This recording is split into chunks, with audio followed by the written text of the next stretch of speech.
ಎಲ್ಲರಿಗೂ ನಮಸ್ಕಾರ. ಎಲ್ಲರಿಗೂ ಉಷಾಂತರಂಗ ಯೂಟ್ಯೂಬ್ ಚಾನಲ್ಗೆ ಸ್ವಾಗತ. ಇವತ್ತಿನ ವಿಡಿಯೋದಲ್ಲಿ ನೀವು 1,000 ಹಣನ ಹೂಡಿಕೆ ಮಾಡಿದರೆ ನಿಮಗೆ 70,000 ರೂಪಾಯಿ ಹಣನ ಗಳಿಸ್ಬೋದು.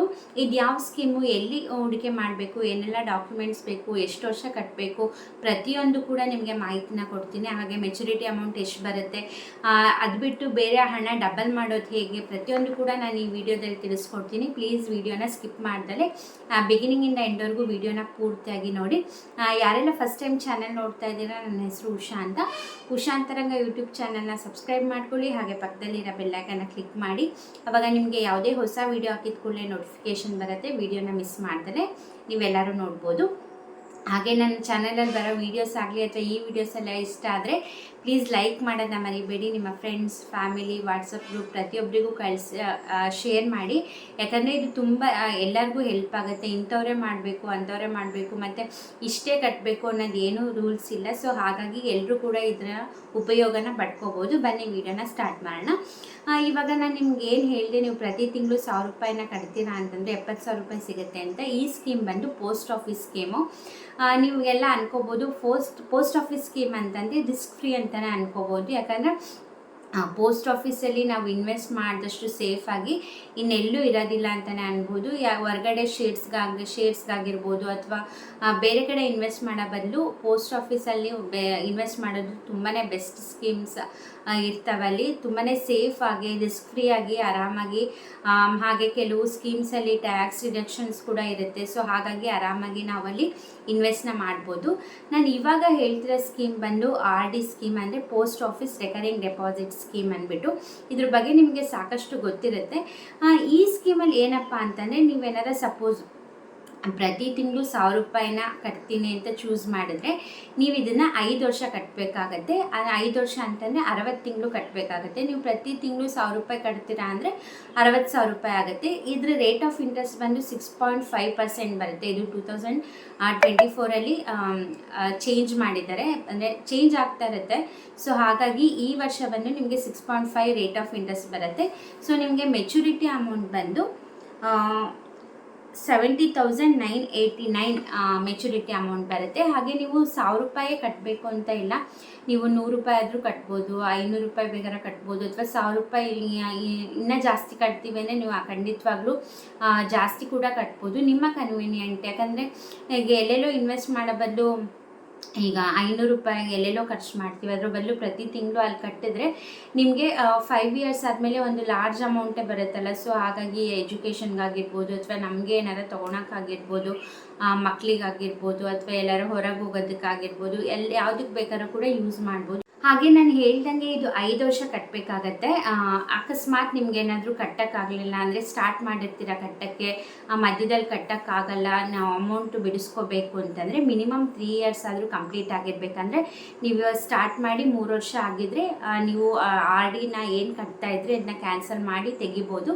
ಬಟ್ ನಿಮಗೆ ರೇಟ್ ಆಫ್ ಇಂಟ್ರೆಸ್ಟ್ ಇವಾಗ ನಾನು ಆಗಲೇ ಹೇಳ್ದಂಗೆ 5 ಇಯರ್ಸ್ ನೀವು ಕಟ್ಟಿದ್ರೆ ನಿಮಗೆ ರೇಟ್ ಆಫ್ ಇಂಟ್ರೆಸ್ಟ್ ಬಂದು 6.5% ಕೊಡ್ತಾರೆ. ನೀವೇನಾರ ಬೇಗ ಅಂದರೆ ಬೇಗ ಕ್ಯಾನ್ಸಲ್ ಮಾಡಿ ತೊಗೊಳ್ತಾ ಇದ್ದೀರಾ ಅಂತಂದರೆ ನಿಮಗೆ ಬರೀ 4% ರೇಟ್ ಆಫ್ ಇಂಟ್ರೆಸ್ಟಲ್ಲಿ ನಿಮಗೆ ದುಡ್ಡನ್ನ ಕೊಡ್ತಾರೆ. ಅಂದರೆ ಆವಾಗ ಬರೋಕ್ಕಿಂತ ಇವಾಗ ಬರೋ ಅಮೌಂಟು ಸ್ವಲ್ಪ ಕಮ್ಮಿ ಆಗುತ್ತೆ. ಸೊ ಹಾಗಾಗಿ 5 ಇಯರ್ಸು ಕೂಡ ಕಟ್ಬಿಟ್ಟು ದೊಡ್ಡ ಲಾರ್ಜ್ ಅಮೌಂಟೇ ತೊಗೋಬೋದು ಅಂತ ಹೇಳ್ತೀನಿ. ಹಾಗೆ ಇದು ಒಂದೇ ಅಂತಲ್ಲ, ನಿಮ್ಮ ಮಕ್ಕಳೇನಾದರೂ 10 ವರ್ಷದ ಮೇಲ್ಪಟ್ಟವರ ಮಕ್ಕಳಿದ್ರೆ ನೀವು ಅವ್ರ ಹೆಸರಲ್ಲೂ ಕೂಡ RDನ ಕಟ್ಬೋದು. ಇವಾಗ ಸಪೋಸ್ ಇವಾಗ ಏನಾರ 10 ವರ್ಷದ ಮೇಲಿನ ಮಕ್ಕಳು ಅಂತಂದರೆ ನೀವು 5 ಇಯರ್ಸ್ ಅವ್ರ ಹೆಸರಲ್ಲಿ ಕಟ್ತಾ ಇದ್ದೀರಾ ಅಂತಂದರೆ ಅವರು PUC ಟೈಮಲ್ಲಿ ಅಡ್ಮಿಷನ್ಗೆ ಆಗಿರ್ಬೋದು, ಅಥವಾ ಬೇರೆದಕ್ಕೆ ಎಕ್ಸ್ಪೆನ್ಸಸ್ಸಿಗೆ ಖಂಡಿತವಾಗ್ಲೂ ಬರುತ್ತೆ. ಇದು ಒಂದು ಮಕ್ಕಳಿಗಂತೂ ತುಂಬ ಯೂಸ್ಫುಲ್ ಆಗುತ್ತೆ ಅಂತಲೇ ಅನ್ಕೋಬೋದು. ಈಗ 10 ಇಯರ್ಸ್ ಅಂದರೆ 5 ಇಯರ್ಸ್ ಅಂದರೆ 15 ಇಯರ್ಸ್ ಅಂದರೆ ಅವಾಗಿನ PU ಜಾಯಿನ್ ಆಗಬೇಕಾಗಿರುತ್ತೆ, ಮತ್ತು ಡೊನೇಷನ್ನು ಅದೆಲ್ಲ ಇರುತ್ತಲ್ಲ. ಸೊ ಹಾಗಾಗಿ ಮಕ್ಕಳಿಗೆ ಕೂಡ ಇದು ತುಂಬಾ ಹೆಲ್ಪ್ ಆಗುತ್ತೆ. ನಿಮ್ಗೇನಾರ 10 ಇಯರ್ಸ್ ಮೇಲಿನ ಮಕ್ಕಳಿದ್ದಾರೆ ಅಂದರೆ ನೀವು ಅವ್ರ ಹೆಸರಲ್ಲಿ ಕೂಡ ಖಂಡಿತವಾಗ್ಲೂ ಮಾಡ್ಬೋದು. ನೀವು ಈ ಆರ್.ಡಿನ ನಿಮ್ಮ ಹತ್ತಿರದ ಪೋಸ್ಟ್ ಆಫೀಸ್ಗೆ ಹೋಗಿ ಹೇಳಿದ್ರೆ, ಅಕಸ್ಮಾತ್ ನಿಮ್ಮ ಹತ್ರ ಏನಾರ ಪೋಸ್ಟ್ ಆಫೀಸಲ್ಲಿ ಯಾವುದೇ ರೀತಿ ಅಕೌಂಟ್ ಇಲ್ಲ ಅಂತಂದರೆ ನಿಮ್ಮದೇನು ಡಾಕ್ಯುಮೆಂಟ್ಸ್ ನಿಮ್ಮ ಫೋಟೋ ಕೇಳ್ತಾರೆ, ಆಧಾರ್ ಕಾರ್ಡ್ ಕೇಳ್ತಾರೆ, ಹಾಗೆ ಪ್ಯಾನ್ ಕಾರ್ಡ್ ಕೇಳ್ತಾರೆ.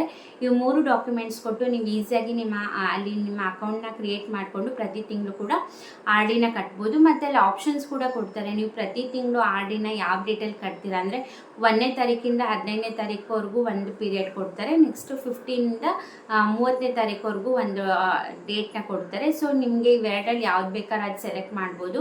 ನೀವು 1ರಿಂದ 15ನೇ ತಾರೀಕೊಳಗೆ ಸೆಲೆಕ್ಟ್ ಮಾಡಿದ್ದೀರಾ ಅಂದರೆ 1ರಿಂದ 15ನೇ ತಾರೀಕೊಳಗೆ ನಿಮಗೆ ಯಾವಾಗ ಬೇಕೋ ಆವಾಗ ಆ ದುಡ್ಡನ್ನ ಕಟ್ಬೋದು. ಇಲ್ಲ 15ನೇ ತಾರೀಕಿಂದ 30ನೇ ತಾರೀಕು ಅಂದರೆ ನೀವು ಆವಾಗ ಕೂಡ ಕಟ್ಬೋದು. ಸೊ ಇವಾಗ ಹೊರಗಡೆ ಶೇರ್ಸಿಗಾಗಿರ್ಬೋದು, ಮ್ಯೂಚುವಲ್ ಫಂಡಲ್ಲಿ ಅಲ್ಲಿ ಇನ್ವೆಸ್ಟ್ ಮಾಡೋ ಬದಲು ಇದು ತುಂಬಾ ರಿಸ್ಕ್ ಫ್ರೀಯಾಗಿ ಆರಾಮಾಗಿ ನಂಬಿಕೆ ಇಟ್ಟು ಆರಾಮಾಗಿ ಇಲ್ಲಿ ಶೇರ್ ಮಾಡ್ಬೋದು, ಇನ್ವೆಸ್ಟ್ ಮಾಡ್ಬೋದು. ಹಾಗೆ ನಿಮಗೆ ಸ್ಟಾರ್ಟಿಂಗಲ್ಲಿ ಹೇಳ್ದಂಗೆ ಹಣ ಡಬಲ್ ಮಾಡೋ ಸ್ಕೀಮ್ ಕೂಡ ಪೋಸ್ಟ್ ಆಫೀಸಲ್ಲಿ ಇದೆ ಅನ್ನಲ್ಲ, ಅದು ಕಿಸಾನ್ ವಿಕಾಸ್ ಪತ್ರ ಯೋಜನೆ ಅಂದ್ಬಿಟ್ಟು.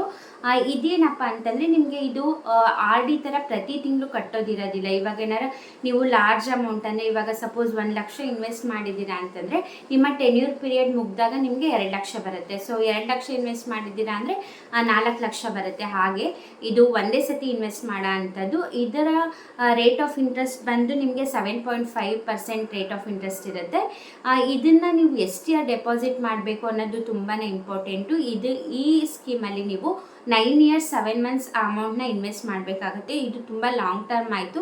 ಬಟ್ ನಿಮಗೆ ಡಬಲ್ ಬರುತ್ತೆ ಅಂದರೆ ಒಳ್ಳೆಯದೇ ಅಲ್ಲ. ಈಗ ಸಪೋಸ್ 1 ಲಕ್ಷ ಇನ್ವೆಸ್ಟ್ ಮಾಡಿದ್ದೀರಾ ಅಂದರೆ ಈ 9 ಇಯರ್ಸ್ 7 ಮಂತ್ಸ್ ಬಿಟ್ಟಿದ್ದೀರಾ ಅಂತಂದರೆ ನೀವು ನಿಮ್ಮ ಟೆನ್ಯೂರ್ ಪೀರಿಯಡ್ ಮುಗಿದ ತಕ್ಷಣ ನಿಮಗೆ 2 ಲ್ಯಾಕ್ಸ್ ಸಿಗುತ್ತೆ. ಸೊ ಹಾಗಾಗಿ ಇದು ಕೂಡ ಪ್ರತಿ ತಿಂಗಳು ಕಟ್ಟೋದು ರಿಸ್ಕು ಮರ್ತೋಗುತ್ತೆ ಅಂತಂದರೆ ನೀವು ಇಂಥ ಸ್ಕೀಮ್ಸಿಗೆ ಕೂಡ ನೀವು ಆರಾಮ್ಸೆ ಇನ್ವೆಸ್ಟ್ ಮಾಡ್ಬೋದು.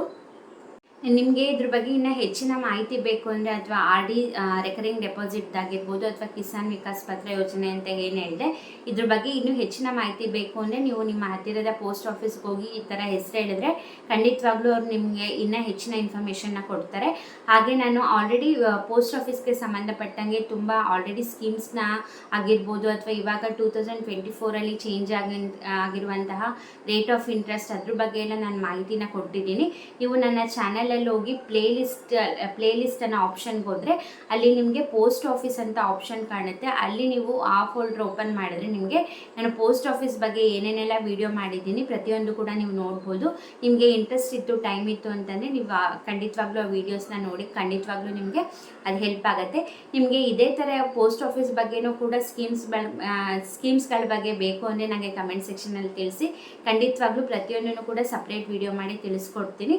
ಐ ಹೋಪ್ ಈ ವಿಡಿಯೋ ಹೆಲ್ಪ್ಫುಲ್ ಆಯಿತು, ಮಾಹಿತಿ ಸಿಕ್ತು ಅಂದ್ಕೊಂಡಿದ್ದೀನಿ. ವಿಡಿಯೋ ಇಷ್ಟ ಆದರೆ ಲೈಕ್ ಮಾಡಿ, ಹಾಗೆ ನಿಮ್ಮ ಫ್ರೆಂಡ್ಸ್ ಆ್ಯಂಡ್ ಫ್ಯಾಮಿಲಿಗೆಲ್ಲ ಶೇರ್ ಮಾಡಿ.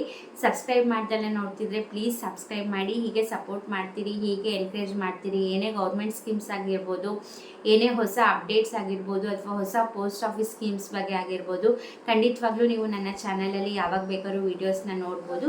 ಹೀಗೆ ಸಪೋರ್ಟ್ ಮಾಡ್ತೀರಿ. ನಿಮ್ಮ ಸಪೋರ್ಟೇ ನನ್ನ ಮೋಟಿವೇಶನ್. ಇಷ್ಟೊತ್ತು ವಿಡಿಯೋ ನೋಡಿದ್ದಕ್ಕೆ ಥ್ಯಾಂಕ್ ಯು ಸೋ ಮಚ್. ಎಲ್ಲರಿಗೂ ನಮಸ್ಕಾರ.